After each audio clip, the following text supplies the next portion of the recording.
Isabela, bakit hindi ka pa rin umaalis? 1 linggo na ang nakalipas mula nang kami mag-divorce, ngunit narito pa rin kami sa iisang bahay, sa iisang hapagkainan, ang biyenan at ang manugang kumakain ng magkasama. Isang sitwasyong kakaiba. Ang tanong ng aking biyenan ay marahil natural lamang. Bakit ang isang diborsyadang manugang ay nasa bahay pa rin na ito? Ngunit sa loob ng 1 linggo, iyon ang mga salitang hinihintay kong marinig mula sa kanya.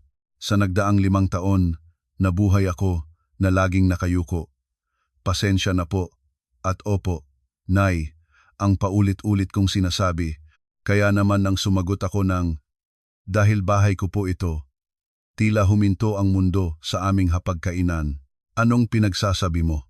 Hindi po ito bahay natin, Nay. Ang bahay na ito ay nakapangalan sa akin. Sa sandaling iyon, namutla ang mukha ng aking biyenan. Maging si Mateo ay ibinaba ang kanyang kutsara at napatingin sa akin. Binili ko po ang bahay na ito bago pa man tayo ikasal. Ibinagsak ng aking biyenan ang kanyang mga kubyertos. Isabela, anak, baka may hindi ka naiintindihan. Kayo po, Nay, ang may hindi naiintindihan. Sa loob ng 5 taon, ni minsan ay hindi ako nagsalita ng ganito, ngunit hindi nila alam ang katotohanang nakatago sa isang sulok ng sala at ang perpektong planong 2 taon kong pinaghandaan. Magandang araw po, ako si Isabela Santos. Ang kwentong ibabahagi ko sa inyo ngayon ay tungkol sa pinakamahalagang 2 linggo ng aking buhay.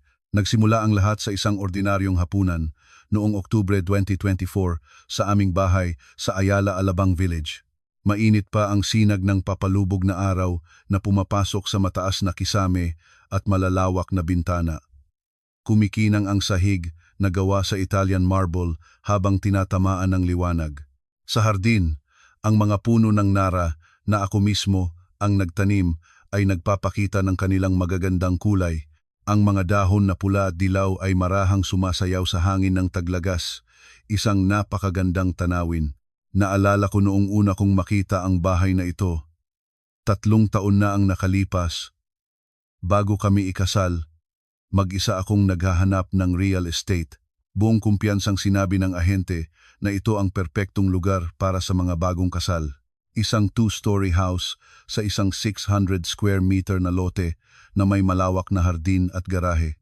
Isabela, kain na tayo, sabi ng dati kong asawang si Mateo, habang umuupo sa hapagkainan. Sa edad na 4 na banda sa laman, nananatili siyang maayos tingnan. May taas na 5'10" katamtaman ang pangangatawan at malinis na hairstyle na nagbibigay sa kanya ng isang maginoong hitsura. Lagi niyang ipinagmamalaki ang kanyang business card bilang CEO ng isang tech startup. Dinala ko ang huling ulam mula sa kusina at umupo na. Ang menu ngayong gabi ay sinigang na baboy, adobong manok at tokwat baboy na ako mismo ang nagluto. Ang aking biyenan, si Aling Corazon, ay nakaupo sa kanyang karaniwang puwesto sa kabisera. Nasa early 70s na siya.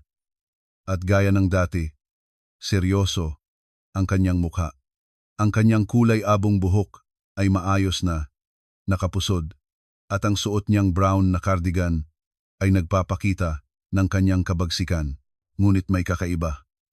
1 linggo na kaming hiwalay. Pumirma na kami sa korte. Kinuha ang aming mga papeles at nagkasundong maghiwalay ng landas. Pero narito pa rin ako sa bahay na ito. Ganoon din si Mateo at si Nay Corazon. Para bang walang nangyari, araw-araw kaming nagsasalo sa hapunan. Kakaiba, kung iisipin. Isang malambot na ilaw mula sa pendant light na pinili ko noong bagong kasal kami ang nagbibigay liwanag sa aming hapagkainan. Sa ilalim ng mainit na dilaw na ilaw na iyon, kaming 3 ay abala sa aming sari-sariling iniisip. Medyo maalat ang sabaw, bulong ni Mateo habang humihigop ng sinigang. Isang komento na parang wala lang, gaya ng dati. Pasensya na po, agad akong yumuko. Ito ang naging routine ko sa loob ng 5 taon. Ang mapagsabihan, humingi ng tawad, at mangakong gagalingan sa susunod. Iyon lang ang natutunan ko bilang asawa. Si Nay Corazon ay tahimik na kumakain, walang emosyon, Mahinhin ang kanyang pagkilos. Paminsan-minsan ay tinitingnan niya ako, ngunit wala siyang sinasabi. Ang kanyang katahimikan ay mas mabigat. Para itong katahimikan bago ang isang malakas na bagyo. Sa labas, nagsisimula ng umilaw ang mga bahay sa aming kapitbahayan. Isang payapang gabi sa isang marangyang subdibisyon. Isang perpektong pamilya sa paningin ng marami. Ngunit alam na alam ko na lahat ng iyon ay panlabas lamang. Isabela, biglang nagsalita si Nay Corazon. Ibinaba niya ang kanyang kubyertos at diretsyong tumingin sa akin. Bakit hindi ka pa rin umaalis? Isang maikli at direktang tanong. Ang tono niya ay parang kutsilyong humihiwa. Natigilan ang kamay kong may hawak na kutsara. Dahan-dahan akong nag-angat ng tingin. Sinalubong ko ang kanyang matalim na mga mata na may halong pagtataka at inis. Ang ibig niyang sabihin, bakit ang isang diborsyadang manugang ay nananatili pa rin sa bahay na ito? Isang natural na tanong. Dahil bahay ko po ito, sagot ko. Kalmado ang aking boses. May kaunting ngiti pa nga. Para akong nakikipag-usap tungkol sa panahon. Biglang tumahimik sa hapagkainan. Ibinaba ni Mateo ang kanyang kutsara at tumingin sa akin, bahagyang nakataas ang kilay, halatang naguguluhan. Nagbago rin ang ekspresyon ni Nay Corazon. Anong pinagsasabi mo, Isabela? Hindi po ito bahay natin. Pinutol ko ang kanyang sasabihin habang nakangiti pa rin. Sa loob ng 5 taon, ni minsan ay hindi ko pinutol ang pagsasalita nila. Ang bahay na ito ay nakapangalan sa akin. Binili ko po ito bago pa man tayo ikasal. Sa sandaling iyon, napansin ko ang isang maliit na vault sa isang sulok ng sala. Isang itim na digital safe. Maliit lang, mga 30 centimeter ang taas. Ngunit nasa loob nito ang lahat ng katotohanan, ang titulo ng lupa, mga kontrata, at lahat ng ebidensyang tahimik kong inipon sa loob ng 5 taon. Sa totoo lang, nandoon na ang vault na iyon mula pa noong ikinasal kami, pero walang sinuman ang nagbigay pansin dito. Marahil inakala nilang isa lamang itong palamuti. At iyon mismo ang gusto kong isipin nila. Isang pilit na tawa ang pinakawalan ni Mateo. Kahit na dito tayo tumira ng magkasama, kung hiwalay na tayo, dapat lang na umalis ka na. May ibang tao pong dapat umalis, sabi ko, habang sumusubo ng kanin at ulam. Ang alat nga, pero hindi na ako hihingi ng tawad. Ang alat na iyon ay tila nagbigay ng ginhawa sa akin. Ibinaba ni Nay Corazon ang kanyang kubyertos. Bahagyang nanginginig ang dulo ng kanyang mga daliri. Isabela, anak, baka may hindi ka naiintindihan. Kayo po, Nay, ang may hindi naiintindihan, mahinahon kong sabi. Sa loob ng 5 taon, ni minsan ay hindi ako nagsalita ng ganito sa kanya. Lagi na lang, opo, Nay, pasensya na po, Nay. Tumunog ang malaking orasan sa dingding, hudyat na 7:00 na ng gabi. Tanging ang tunog ng segundo nito ang maririnig. At sa gabing iyon, tila napakalakas nito. Ganoon natapos ang gabing iyon. Nanood ng TV si Mateo sa sala habang si Nay Corazon ay maagang pumasok sa kanyang silid. Mas maaga kaysa karaniwan. Marahil ay nabigla siya sa mga sinabi ko. Pagkatapos kong maghugas ng mga plato, pumunta ako sa study room. Ito ang pinakatahimik na lugar sa bahay. Sa isang pader na puno ng mga libro, may isang maliit na espasyo. Mula roon, kinuha ko ang isang manipis na kwaderno, ang talaarawan ko sa nakalipas na 2 taon, o mas tamang sabihin, ang aking plano. D-Day, 1/4 na araw, pagkatapos ng divorce decree. Iyon ang nakasulat sa huling pahina, at ngayon ang unang araw. Isinara ko ang kwaderno at tumingin sa labas ng bintana. Sa madilim na hardin, malabong tinatanglawan ng mga ilaw sa poste ang mga puno, ang mga anino ng mga sanga na sumasayaw sa hangin. Malapit nang matapos ang lahat, o mas tamang sabihin, malapit nang magsimula, ang tunay kong buhay. Kinabukasan, mas maaga akong gumising kaysa karaniwan, 6:00 ng umaga. Pagkatapos maligo, pinili ko ang pinakamaayos kong navy blue na blouse at kulay abong palda mula sa aking aparador. Makikipagkita ako kay Angela ngayon, ang aking matalik na kaibigan at ang kaisa-isang kasama ko sa pagbuo ng planong ito. Tiningnan ko ang aking sarili sa salamin, isang 41 anyos na babae, ngunit mukha pa rin akong bata. Dahil sa regular na ehersisyo, napanatili ko ang aking pangangatawan. Tanging ang mga pinong guhit sa gilid ng aking mga mata ang nagpapahiwatig ng nagdaang 5 taon. Saan ka pupunta? Tanong ni Mateo habang nagsusuot ako ng sapatos sa may pintuan. Tila maaga rin siyang nagising. Makikipagkita sa isang kaibigan. Anong oras ka uuwi? Gagabihin ako. Hawak ang aking bag. Binuksan ko ang pinto.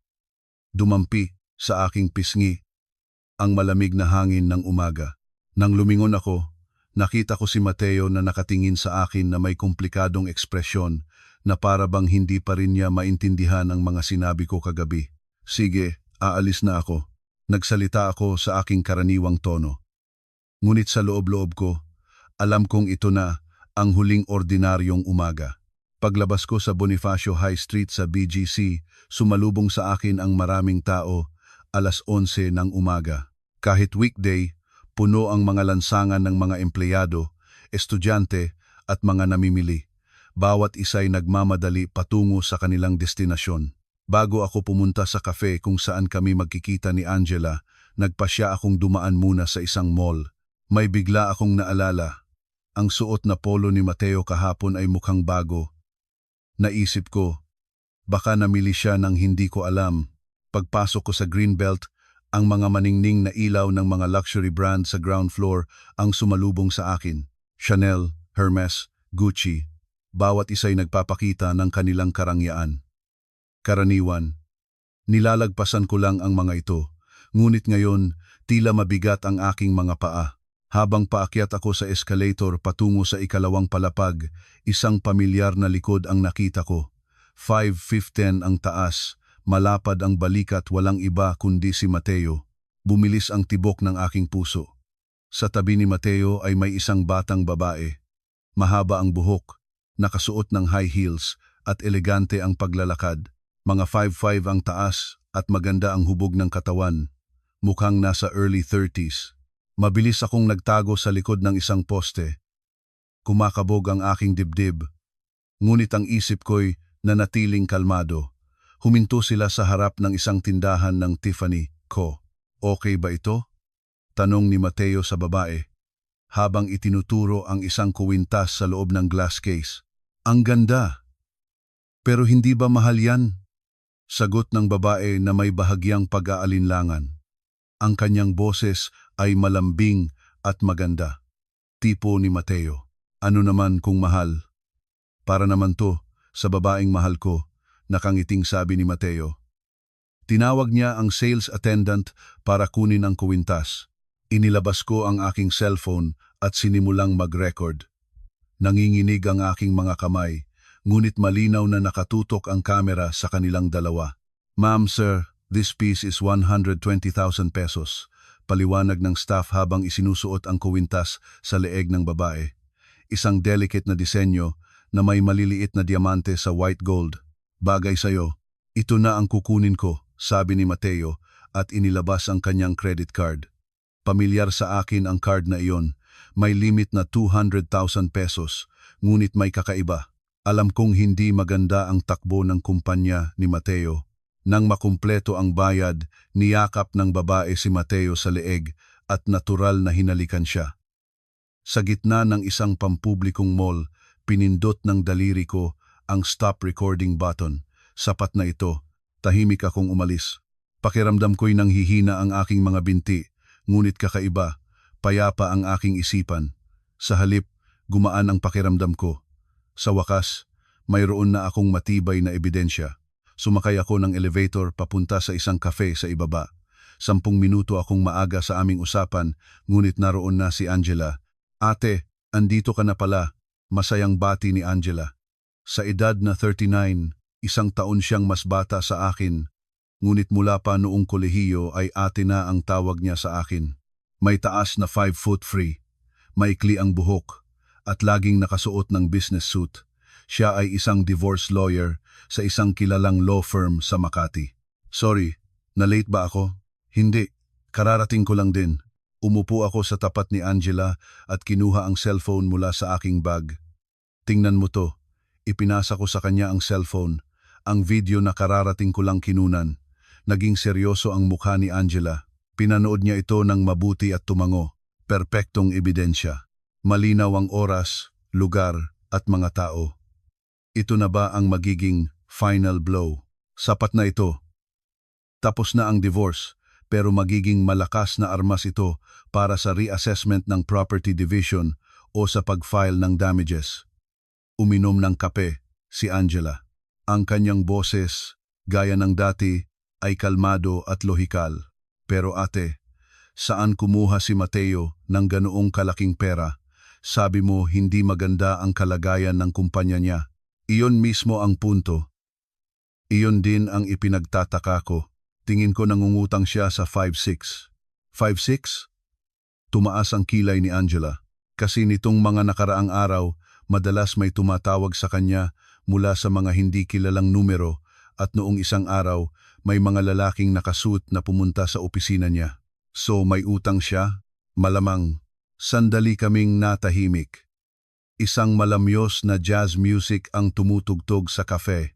Sa ibang mesa, mga magkasintahan ang masayang nag-uusap. Ate, ngayon na talaga magsisimula, sabi ni Angela. Wala na akong dahilan para magtiis pa. Kinuha ko ang isang A4 envelope mula sa aking bag. Ibinigay ko ito kay Angela. Pakitago ito sa vault ng law firm. Anong laman nito? Kopya ng titulo ng bahay. Mga dokumento na nagpapatunay ng aking mga ari-arian bago kami ikasal at ang household ledger sa nakalipas na 5 taon. Tumango si Angela habang tinatanggap ang envelope. Sige, itatago ko ito ng maayos at ngayong hapon, gumawa ka na ng notice to vacate. Para kanino? Para kay Nay Corazon at kay Mateo. Pareho. Bahagyang nanlaki ang mga mata ni Angela. Sabay? Oo. Sabihin mong may 48 oras sila para umalis. Ate, sigurado ka na ba? Walang pagsisisi. Ibinaba ko ang aking tasa at diretsong tumingin kay Angela. Angela, alam mo ba kung ano ang ginawa ko sa loob ng 5 taon? Nagigising ako ng alas 6 ng umaga para maghanda ng baon niya, maglaba, maglinis at pakisamahan ang biyenan ko. Habang ginagawa ko ang lahat ng iyon, mag-isa kong pinamahalaan ang aking mga ari-arian. Nag-invest sa real estate, sa stock market. Naging mas matatag ang aking boses. Pero inakala nilang tanga ako, na hindi ko alam kung saan nanggagaling ang pera, na swerte lang ako. Ate, oras na para ipakita sa kanila ang katotohanan. Paglabas namin ng kafe, muli kong tiningnan ang aking cellphone. Maayos na nakasave ang video. Malinaw ang mukha ni Mateo at ng babaeng kasama niya. Habang nasa taxi pa uwi, tumingin ako sa labas ng bintana. Ang mga abalang tanawin ng Metro Manila ay mabilis na dumadaan. Lahat ng tao ay abala sa kanilang buhay. Malamang, walang katulad ko na may itinatagong plano. Nakarating ako sa Alabang bandang alas 3 ng hapon. Nakaparada ang sasakyan ni Mateo sa harap ng bahay. Mukhang maaga siyang umuwi. Pagbukas ko ng pinto, narinig ko ang tawanan mula sa sala. Nag-uusap si Mateo at si Nay Corazon habang nanonood ng TV. Mukha silang payapa. Nandito na po ako, bati ko. Lumingon si Mateo. Ang aga mo. Kumusta ang lakad mo? Okay naman po. Inilapag ko ang aking bag sa sofa at dumiretso sa kusina. Kailangan ko nang maghanda ng hapunan. Ngunit sa isip ko, alam kong ito na ang huli. Ang huling hapunan, huling paghuhugas ng plato, huling pagsunod, simula bukas, magbabago na ang lahat. Ang video sa aking cellphone ang magiging simula ng pagbabagong iyon at ang notice to vacate na inihahanda ni Angela ang magpapatibay dito. Napangiti ako habang kumukuha ng mga sangkap mula sa ref. Sa loob ng 5 taon, ito ang unang pagkakataon na ngumiti ako ng totoo. Naging mas tahimik ang hapunan ng gabing iyon kaysa karaniwan. Si Mateo ay abala sa kanyang cellphone, habang si Nay Corazon ay madalas akong tinitingnan na para bang may hinala. Isabela, saan ka nga pala galing kanina? Biglang tanong ni Nay Corazon. Nakipagkita po sa kaibigan ko sa BGC. Saan sa BGC? Sa mall po. Anong binili mo? Sunod-sunod ang kanyang mga tanong. Karaniwan, wala siyang pakialam sa mga lakad ko. Wala po, tumingin-tingin lang. Maikli kong sagot at nagpatuloy sa pagkain. Kakaiba ang tingin sa akin ni Nay Corazon. Pagkatapos kumain, habang naguhugas ako ng plato, narinig ko ang mga yabag niya sa likuran ko. Mas mabigat kaysa dati. Isabela, po, Nay, mag-usap tayo. Seryoso ang mukha ni Nay Corazon habang nakaupo sa mesa sa kusina. Yung sinabi mo kagabi, sabi mo, sa'yo ang bahay na ito? Opo, huwag ka nang magsalita ng ganyan. Ang bahay na ito ay binili ni Mateo noong ikakasal kayo. Saan ka naman kukuha ng pera para makabili ng bahay? Itinigil ko ang paghuhugas at hinarap siya. Puno ng kumpiyansa ang kanyang mga mata. Malinaw na wala siyang alam sa kung paano ako nabuhay sa loob ng 5 taon. Pero, Nay, sa akin po talaga nakapangalan ang bahay na ito. Kung ganoon, patunayan mo na saan ang titulo. Ipakita mo sa akin. Tumayo si Nay Corazon at pumunta sa sala. Sandali akong nag-alinlangan, ngunit wala na akong dapat itago. Sa halip, ito na ang tamang panahon para ipakita ang lahat. Pumunta ako sa study room at binuksan ang vault. Inilagay ko ang password at bumukas ito. Sa loob, maayos na nakasalansan ang mga dokumento. Kinuha ko ang titulo at dinala sa sala. Nakaupo si Nay Corazon sa sofa, nakakrus ang mga braso. Itinigil ni Mateo ang panonood ng TV at tumingin sa amin.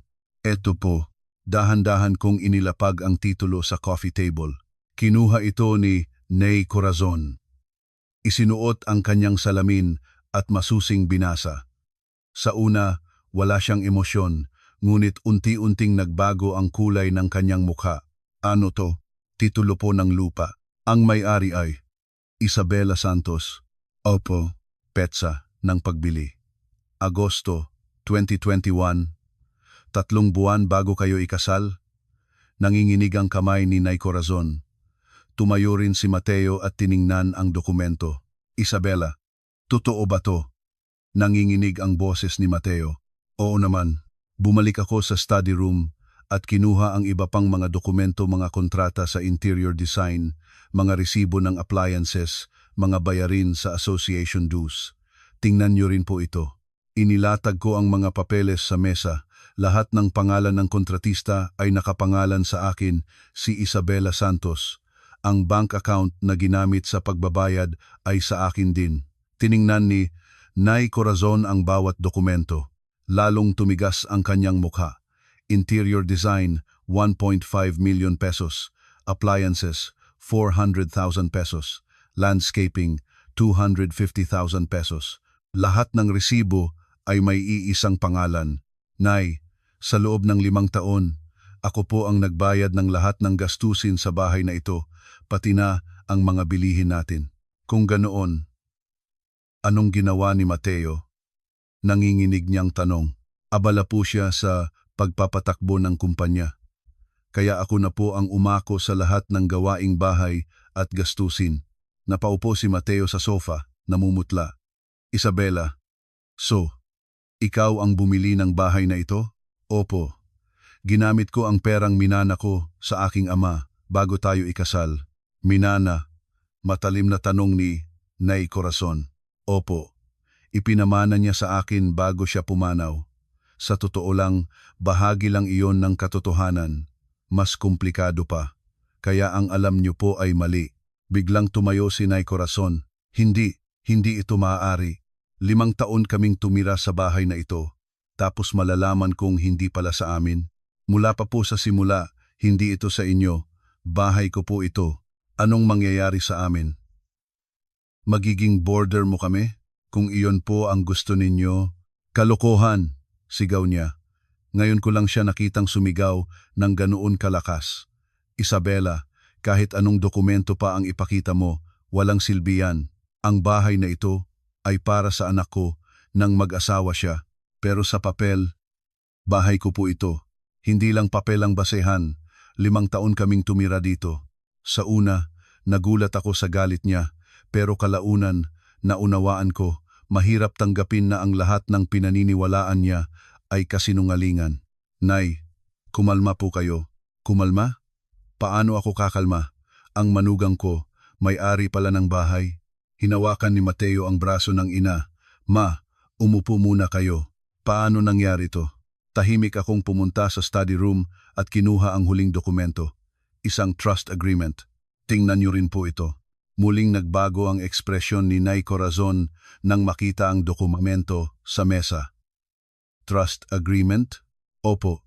Hindi lang po ang bahay na ito, kundi pati ang iba ko pang mga ari-arian ay pinamamahalaan sa ilalim ng isang trust. Iba pang ari-arian? Nanginginig na tanong ni Mateo. 2 condo unit sa BGC at isang bahay sa isang subdibisyon sa Quezon City. Natahimik ang sala, tanging ang tunog ng orasan ang maririnig. So, ibig sabihin, ikaw, opo. At simula bukas, hindi na po tayo maaaring tumira ng magkasama sa bahay na ito. Nanlaki ang mga mata ni Nay Corazon. Anong ibig mong sabihin? Makatatanggap po kayo ng notice to vacate. May 48 oras po kayo para umalis. Ano? Nanginginig ang boses niya. Isabela, nagbibiro ka lang, di ba? Takot na tanong ni Mateo. Hindi po. Seryoso ako. Kinuha ko ang aking cellphone at ipinakita ang mensahe mula kay Angela. Notice to vacate, drafted and ready. For delivery tomorrow morning. Biglang tumawa si Nay Corazon. Isang nakakatakot na tawa. Magaling. Napakagaling. Hindi ko akalain na gagawin mo ito, Isabela. Itinapon niya ang mga dokumento sa mesa. Pero huwag kang magkakamali. Hindi ito magtatapos ng ganito. Ano po ang ibig niyong sabihin? Kung sayo ang bahay na ito. Sige. Ipagsasabi ko sa lahat ng kamag-anak natin. Naging malamig ang kanyang tingin. Ipagsasabi ko kung anong klaseng manugang ka, kung paano mo tratuhin ang iyong biyenan. Ipagsasabi ko sa mga kapitbahay, sa mga katrabaho ni Mateo. Kinuha niya ang kanyang cellphone. Tatawagan ko ang mga tita mo ngayon din at sasabihin kong pinalalayas ng manugang ang kanyang biyenan. Tahimik ko lang siyang pinanood. Inaasahan ko na ang reaksyong ito. Sige po, gawin niyo po ang gusto niyo. Nagulat siya sa aking kalmadong sagot. Hindi niya siguro inaasahan. Talagang hindi ka magsisisi? Wala po akong dapat pagsisihan. Sinimulan kong ayusin ang mga dokumento. Bukas ng umaga, matatanggap niyo ang notice to vacate, isang opisyal na dokumento na may legal na bisa. Hindi na nagsalita si Nay Corazon. Ganoon din si Mateo. Dala ang mga dokumento, pumasok ako sa study room. Narinig ko ang mahinang bulong niya sa aking likuran. Hindi ka pani-paniwala. Ngunit hindi ako lumingon. Nailabas ko na ang lahat ng baraha ko. Habang ibinabalik ang mga dokumento sa vault, naisip ko, bukas magsisimula ang tunay na digmaan. Pero handa ako. Ang lahat ng pinaghandaan ko sa loob ng 2 taon ay magbubunga na. Hindi ako nakatulog ng gabing iyon. Madaling araw na nang dalawin ako ng antok, ngunit 6:00 ng umaga, nagising pa rin ako. Pagtingin ko sa cellphone, mayroon akong mahigit 30 mensahe sa Viber. Karamihan ay mula sa mga kamag-anak ni Mateo. Isabela, totoo ba ang sinasabi ng mama ni Mateo? Sabi ng tita mo pinalalayas mo raw ang biyenan mo. Isabela, anong ginagawa mo? Magtino ka. Habang binabasa ang mga mensahe, naninikip ang aking dibdib. Mukhang magdamag tumawag sa mga kamag-anak si Nay Corazon. Ang mas nakakagulat ay ang isang group chat. Naidagdag ako sa isang Viber group na tinatawag na Alabang Moms Circle, isang grupo ng mga kapitbahay. May post si Nay Corazon na ipinadala bandang 11:00 kagabi. Bigla na lang sinabi ng manugang ko na sa kanya raw ang bahay at pinalalayas niya ako, ang kanyang biyenan.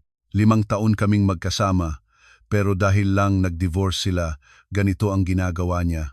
Hindi na ba marunong gumalang sa matatanda ang mga kabataan ngayon? Sunod-sunod ang mga komento sa ilalim. Naku, anong klaseng manugang yan? Walang modo ang mga bata ngayon. palayasin ang biyenan? Hindi ba siya natatakot sa karma? Nanginginig ang aking mga daliri. Sa loob ng 5 taon, nakikipagnitian ako sa mga kapitbahay na ito, nagbibigay ng regalo tuwing Pasko, pero ganito pala ang tingin nila sa akin. Habang naghihilamos, nakita ko sa salamin ang aking kaawa-awang mukha.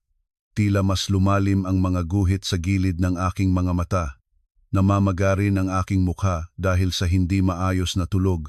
Narinig ko ang boses ni Nay Corazon mula sa ibaba. May kausap na naman siya sa telepono. Oo, tama.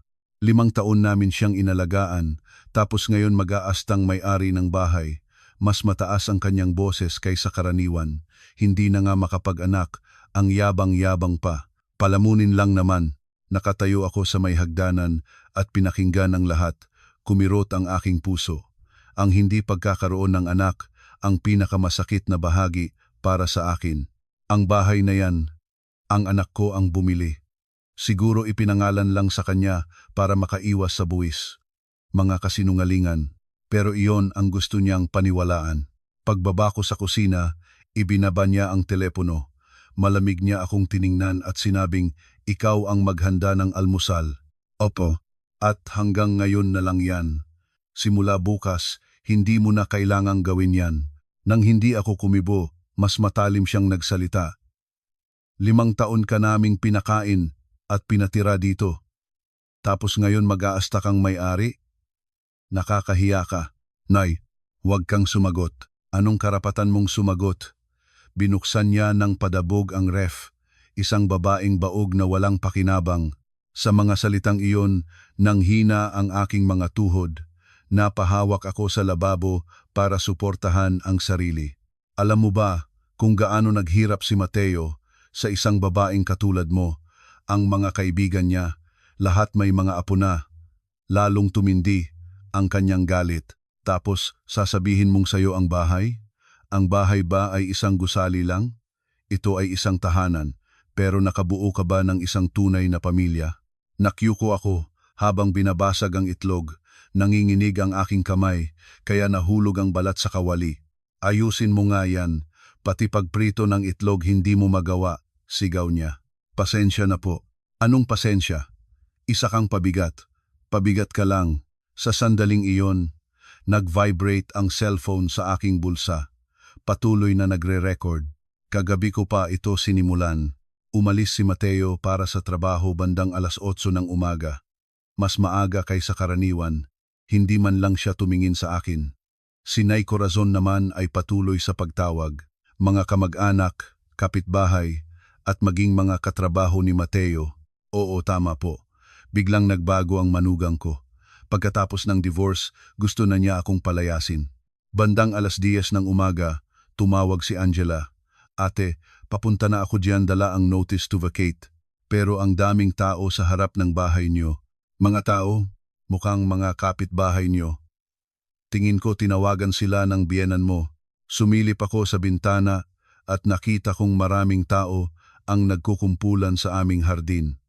Lahat ay may seryosong mukha. Angela, pumasok ka. Tumunog ang doorbell.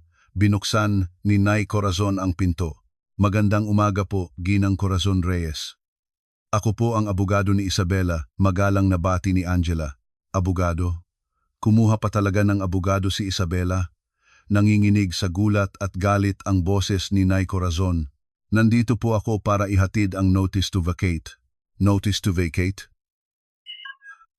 Lumakas ang bulungan ng mga tao sa labas. Bumaba ako sa sala para salubungin si Angela. Nakasuot siya ng itim na business suit at may dalang briefcase. Mas formal ang kanyang itsura kaysa dati. Ginang Reyes. At para na rin po kay Mateo Reyes. Narito po ang mga dokumento. Inabot ni Angela ang 2 sobre. Ito ba yung papel na nagpapalayas sa amin? Tanong ni Nay Corazon habang kinukuha ang mga sobre.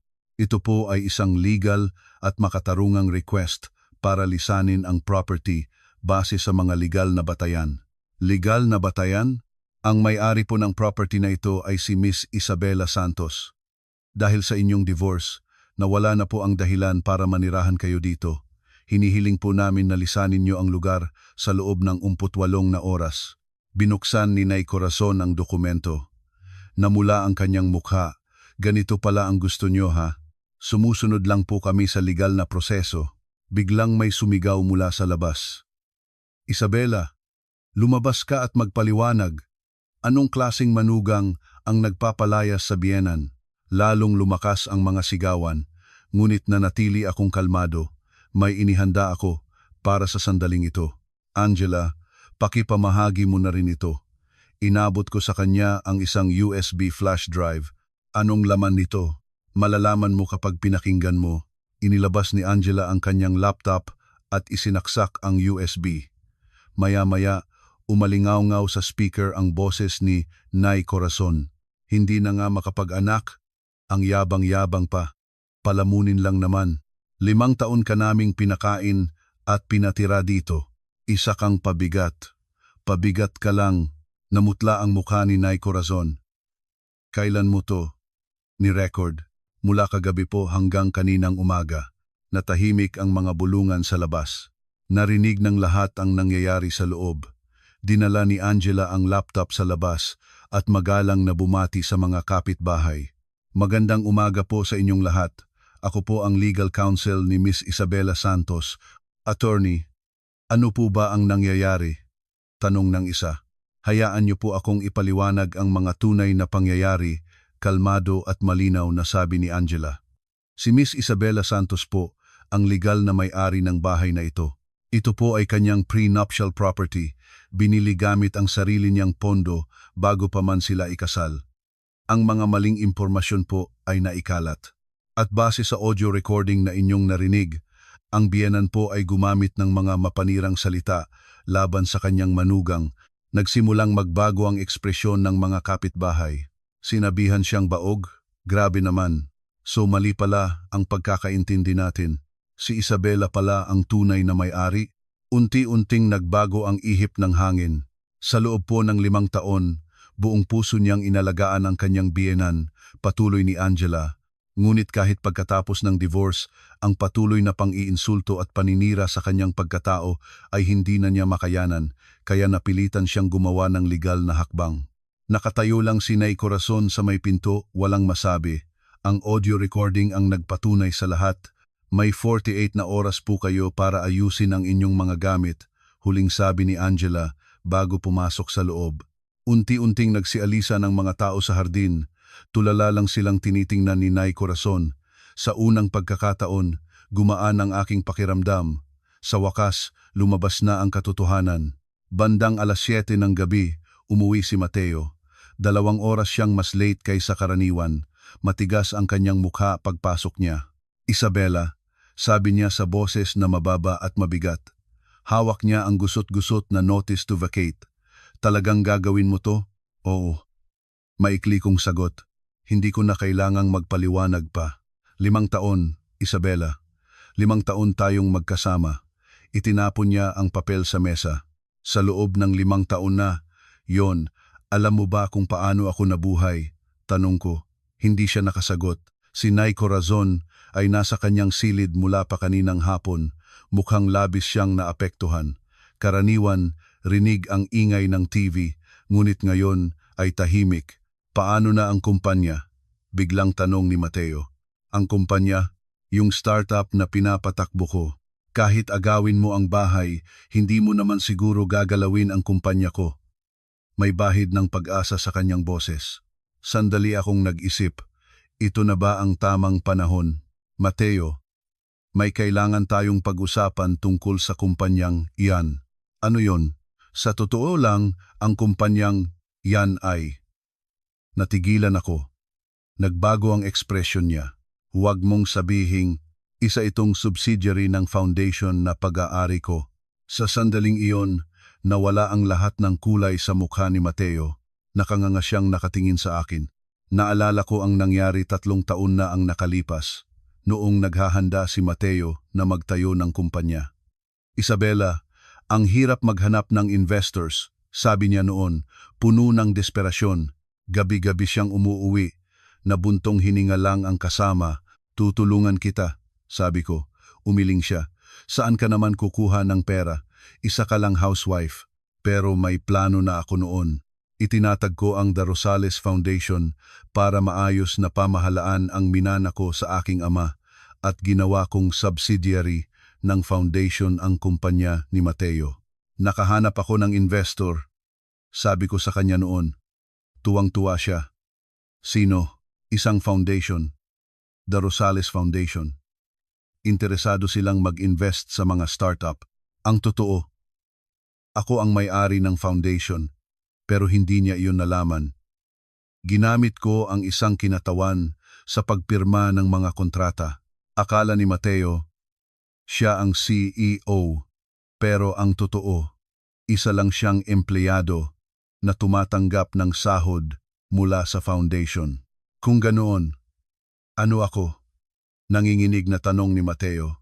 Empleyado. Tumatanggap ng sahod. Sahod? Opo.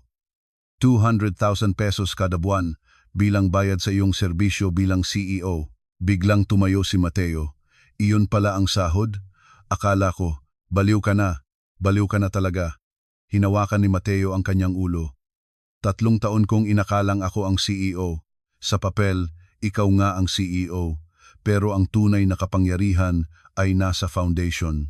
Inilapag ko sa mesa ang mga dokumentong kinuha ko sa study room, ang trust agreement at ang notice mula sa board of directors. Simula bukas, hindi mo na kailangang pumasok sa opisina. Ano? Nagpasya na ang board na tanggalin ka bilang president and CEO. Kinuha ni Mateo ang mga dokumento, nanginginig ang mga kamay. Hindi ito maaari. Salamat sa iyong serbisyo sa loob ng 3 taon, kalmado kong sabi. Biglang lumuhod si Mateo, hindi niya maangat ang kanyang ulo. Isabela, anong nagawa kong mali? Hindi mo alam? Talagang hindi ko alam. Yung babaeng binilhan mo ng kuwintas sa mall kahapon, nanigas ang katawan ni Mateo.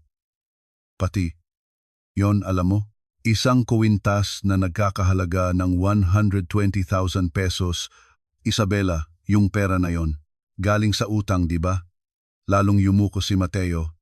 Patawarin mo ako, may utang ka palang 8 million pesos. Paano mo nalaman?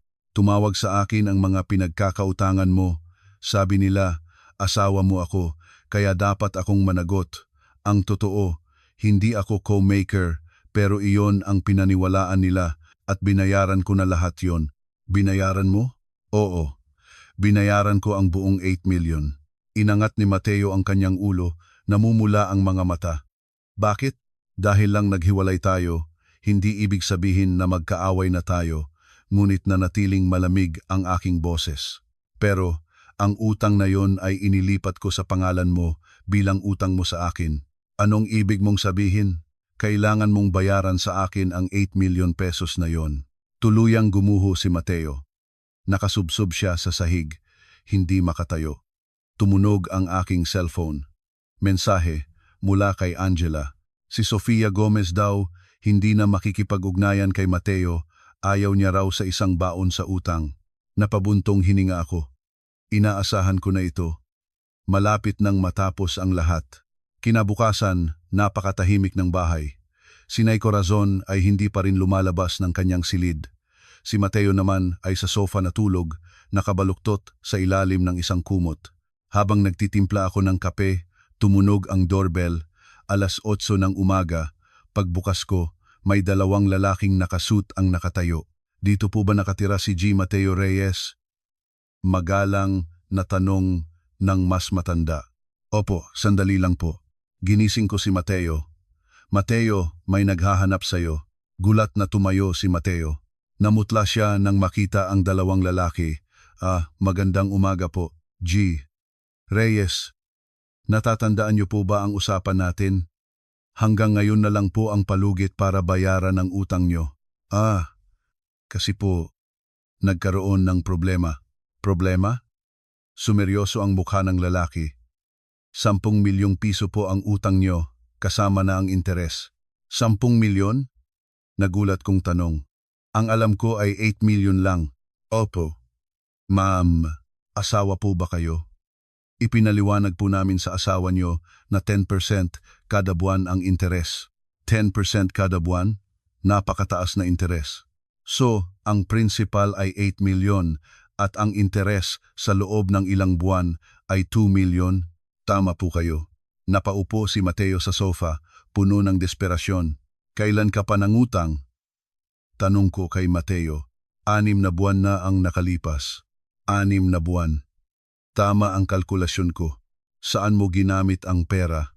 Pang-operate ng kumpanya at para sa mga personal na gastusin. Iyon na. Ang perang ginastos niya para kay Sofia. Nag-text ako kay Angela, pumunta ka dito ngayon, emergency. Pagkalipas ng 30 minuto, dumating si Angela. Magandang umaga po. Ako po si Attorney Angela Cruz, legal counsel ni Miss Isabela Santos. Inabot ni Angela ang kanyang calling card. Maaari ko po bang makita ang mga dokumento ng utang? Siyempre, masusing pinag-aralan ni Angela ang mga papel. Ang borrower po dito ay si G. Mateo Reyes, bilang individual. Walang co-maker o garantor. Tama po. Kung ganoon, si Miss Isabela Santos po ay walang kinalaman sa utang na ito. Legal po, oo. Pero bilang mag-asawa, si Miss Santos at G. Reyes po ay legal ng hiwalay at tapos na rin po ang property settlement, matatag na sabi ni Angela. Naglabas siya ng dokumento at ang utang na ito ay personal na kinuha ni G. Reyes noong sila ay kasal pa, kaya hindi ito maituturing na conjugal debt. Nagbago ang mukha ng mga lalaki. So, kay G. Reyes lang po kami maniningil? Tama po. Naglabas pa ng isang dokumento si Angela.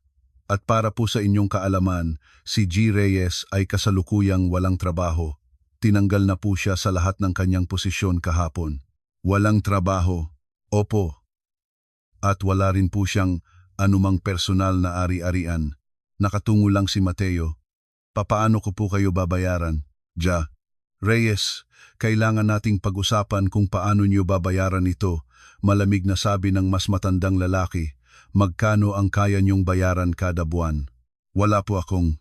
Mayroon po ba kayong collateral? Wala po. Nagkatinginan ang dalawang lalaki. G. Reyes, sa ganitong sitwasyon, mapipilitan kaming idaan ito sa legal na proseso. Legal na proseso? Magsampa ng kaso o pwede kayong mag-file ng bankruptcy. Lalong namutla si Mateo. Biglang nagsalita si Angela. Maaari po ba nating alamin kung saan eksaktong ginamit ang perang inutang? Tumingin sa akin si Angela. Tumango ako. Ang malaking bahagi po ng perang inutang ni G. Reyes ay ginamit sa pagbili ng mga regalo para sa isang babae. Babae? Opo. Ang kanyang kabit. Ginamit niya sa pagbili ng mga luxury items at para sa kanilang mga biyahe.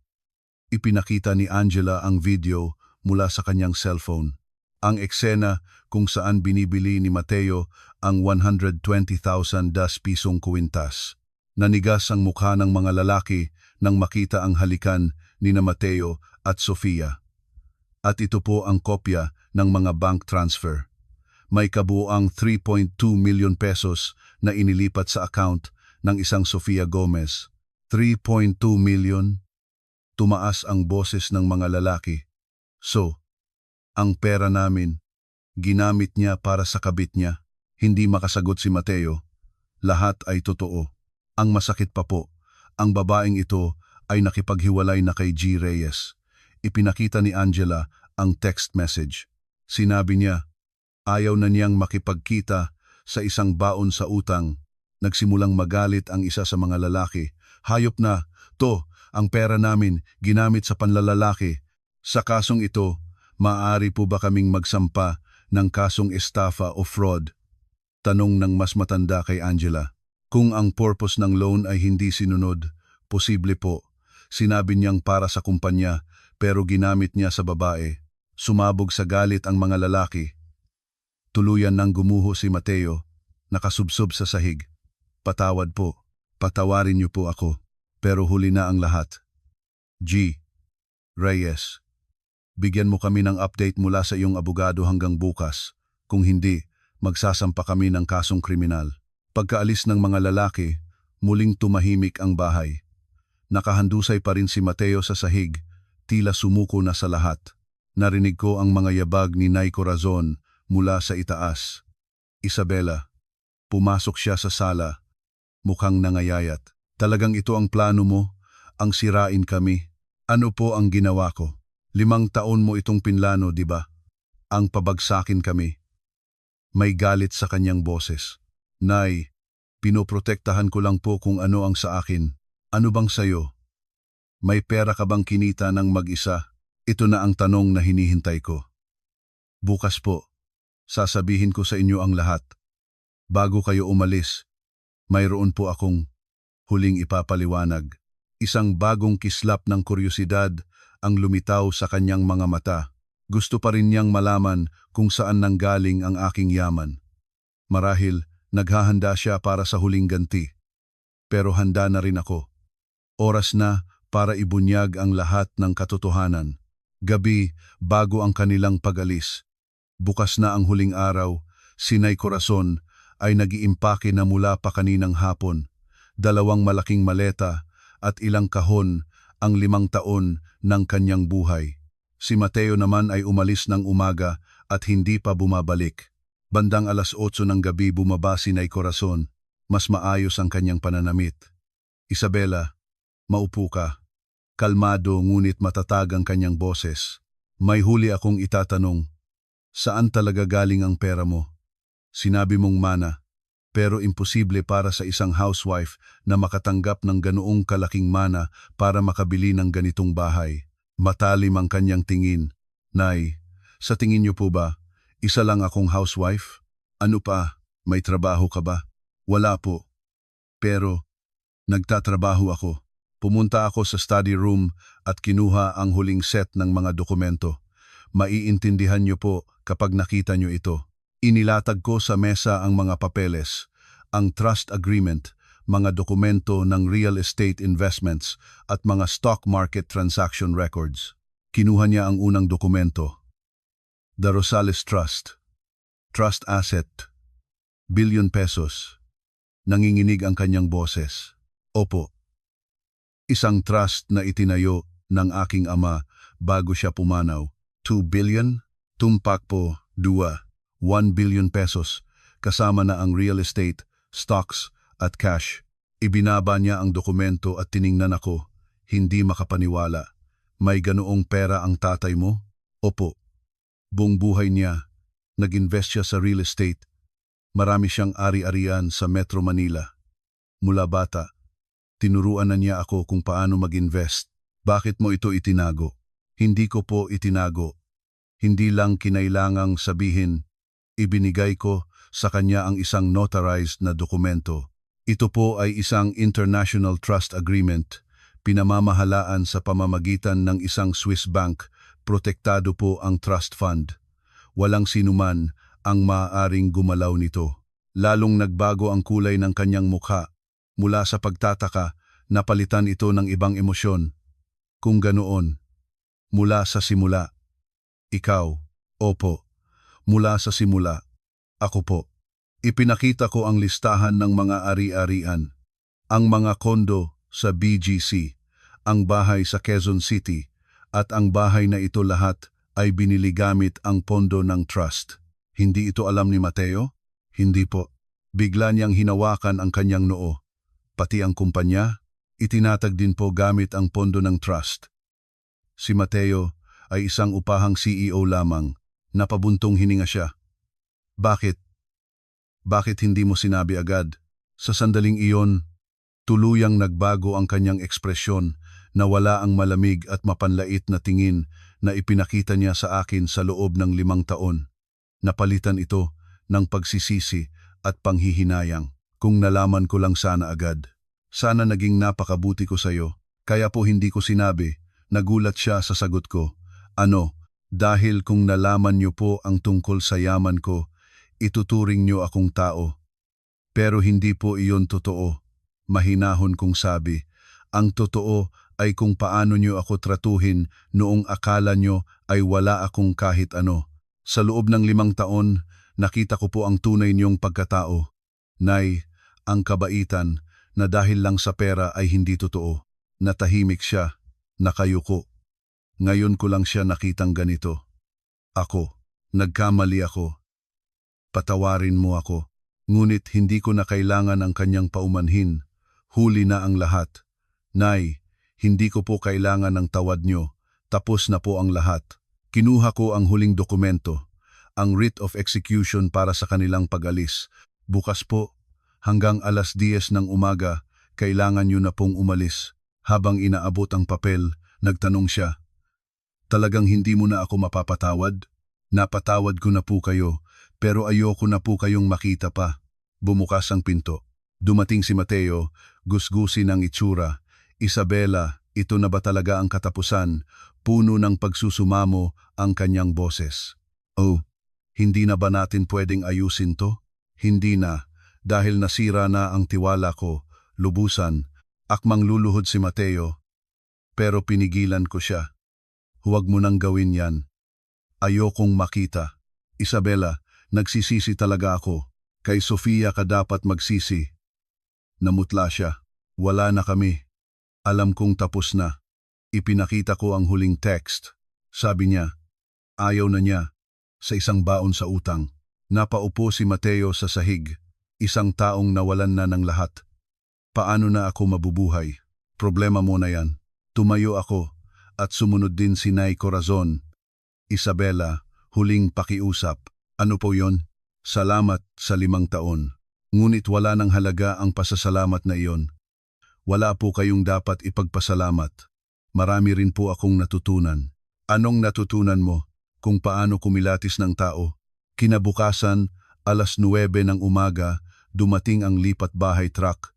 Isa-isang isinakay ang mga gamit nila. Pinanood ko sila mula sa bintana sa itaas. Sa unang pagkakataon sa loob ng 5 taon, naging payapa ang aking isipan.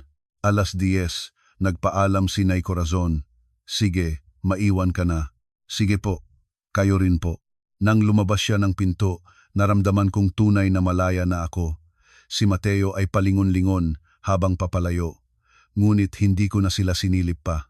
Nang makaalis ang truck, naging napakatahimik ng bahay. Sa unang pagkakataon sa 5 taon, naging akin ng mag-isa ang espasyong ito. Umupo ako sa sala at nagtimpla ng kape. Pumasok ang mainit na sikat ng araw. Tumunog ang aking cellphone. Si Angela. "Ate, tapos na?" "Oo, kaalis lang nila." "Anong pakiramdam mo?" Guminhawa. Guminhawa ang pakiramdam ko. "You deserve it, ate. Ang dami mong pinagdaanan." "Salamat, Angela. Hindi ko to magagawa kung wala ka." "Ano ka ba?" "Ngayon, bagong simula na." "Bagong simula, totoo nga. Ngayon na magsisimula ang tunay kong buhay." 1 buwan ang lumipas. Pina-renovate ko ang buong bahay. Pinalitan ang mga gamit sa sala. Ang dating silid ni Nay Corazon ay ginawa kong home office. Ang silid ni Mateo, isang gym. Ang pinakamalaking pagbabago ay sa labas ng pinto, isang maliit na plaka. "The Rosales Foundation, Office of the Chairperson." Sa wakas, ipinakilala ko na ang aking sarili sa mundo. Ngayon ay isang espesyal na araw. Magkakaroon kami ni Angela ng isang maliit na selebrasyon. 6:00 ng gabi. Dumating siya, may dalang isang bote ng champagne at isang bouquet ng bulaklak. "Ate, congratulations." "Para saan?" "Sa pagiging tunay na Isabela Santos." Tama siya. Sa loob ng 5 taon, nabuhay ako bilang asawa at manugang ng iba.